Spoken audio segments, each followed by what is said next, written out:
મહાભારતની કથા હસ્તિનાપુરના કુરુવંશના રાજા શાંતનુથી થાય છે. તો ચાલો આજે આપણે કુરુવંશ વિશે જાણીએ.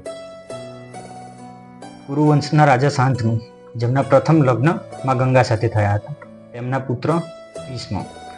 રાજા શાંતનુના બીજા લગ્ન સત્યવતી સાથે થયા હતા, જેમનાથી તેમને 2 પુત્રોની પ્રાપ્તિ થઈ હતી, ચિત્રવીર્ય અને વિચિત્રવીર્ય. ચિત્રવીર્ય યુવાન અવસ્થામાં જ મૃત્યુ પામ્યા હતા. વિચિત્રવીર્ય રાજા બન્યા અને કાશીની રાજકન્યાઓ અંબિકા અને અંબાલિકા સાથે તેમના લગ્ન થયા. અંબિકા પાસેથી તેમને ધૃતરાષ્ટ્ર અને અંબાલિકા પાસેથી પાંડુનો જન્મ થયો. ધૃતરાષ્ટ્રના લગ્ન ગાંધારી સાથે, પાંડુના પ્રથમ લગ્ન કુંતી ભોજની રાજકન્યા કુંતી સાથે, માદ્રી સાથે થયા હતા. ગાંધારી દ્વારા 100 પુત્રો કૌરવોનો જન્મ થયો અને કુંતી તથા માદ્રી દ્વારા 5 પાંડવોનો જન્મ થયો.